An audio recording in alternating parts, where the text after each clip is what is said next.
بسم اللہ الرحمن الرحیم۔ السلام علیکم۔ آج میں بیان کروں گا فرعون کی بیٹی اور اس کی خادمہ کا واقعہ۔ حضور اکرم صلی اللہ علیہ وآلہ وسلم شب معراج میں بیت المقدس کی طرف جاتے ہوئے مصر کے قریب ایک مقام سے گزرے تو انہیں نہایت ہی اعلیٰ اور زبردست خوشبو آنے لگی۔ آپ صلی اللہ علیہ وآلہ وسلم نے حضرت جبریل علیہ السلام سے پوچھا کہ یہ خوشبو کیسی ہے؟ جواب ملا کہ یہ فرعون کی بیٹی کی باندی مشاطہ اور اس کی اولاد کی قبر سے آ رہی ہے۔ اور پھر حضرت جبریل علیہ السلام نے اس کا واقعہ بیان کیا کہ مشاطہ فرعون کی بیٹی کی خادمہ تھی۔ وہ خفیہ طور پر اسلام لا چکی تھی۔ ایک دن فرعون کی لڑکی کو کنگھی کرتے ہوئے اس کے ہاتھ سے اتفاقاً کنگھی گر پڑی۔ وہ اٹھانے لگی تو اس کی زبان سے بے ساختہ بسم اللہ نکل گیا۔ اس پر شہزادی یعنی فرعون کی بیٹی نے کہا کہ تو نے آج عجیب کلمہ بولا، رب تو میرا باپ فرعون ہے،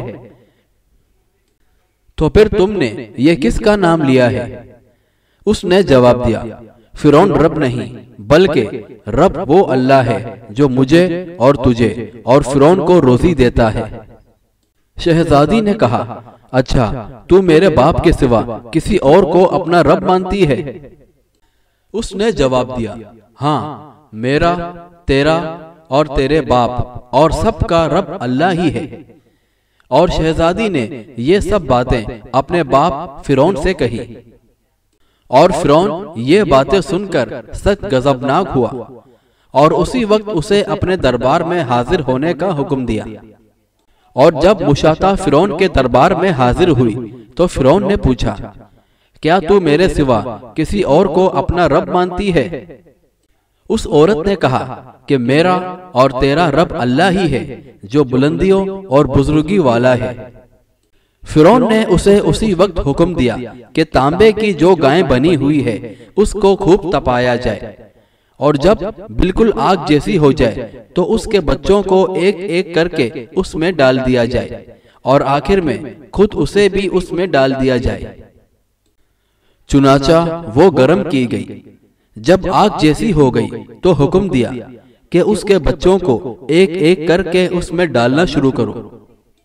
مشاطہ نے کہا کہ اے بادشاہ، میری ایک درخواست منظور کرو، وہ یہ کہ میری اور میرے ان بچوں کی ہڈیاں ایک ہی جگہ ڈال دینا۔ فرعون نے کہا، اچھا تیرے کچھ حقوق ہمارے ذمے ہیں اس لیے یہ منظور ہے۔ اس کی دونوں بچیاں اس کی آنکھوں کے سامنے اس میں ڈال دی گئی اور وہ فوراً جل کر راکھ ہو گئے۔ اور پھر سب سے چھوٹے بچے کی باری آئی جو ماں کی چھاتی سے لگا ہوا دودھ پی رہا تھا۔ فرعون کے سپاہیوں نے اسے گھسیٹا تو اس نیک بندی کی آنکھوں تلے اندھیرا چھا گیا۔ اللہ تعالیٰ نے اس بچے کو اسی وقت زبان دی۔ اس نے با آواز بلند کہا، اماں جان افسوس نہ کر، اماں جان ذرا بھی پسو پیش نہ کرو، حق پر جان دینا ہی سب سے بڑی نیکی ہے۔ چنانچہ انہیں صبر آ گیا اور اس بچے کو بھی آگ میں ڈال دیا گیا، اور آخر میں ان کی ماں کو بھی اسی آگ میں جلا کر مار دیا۔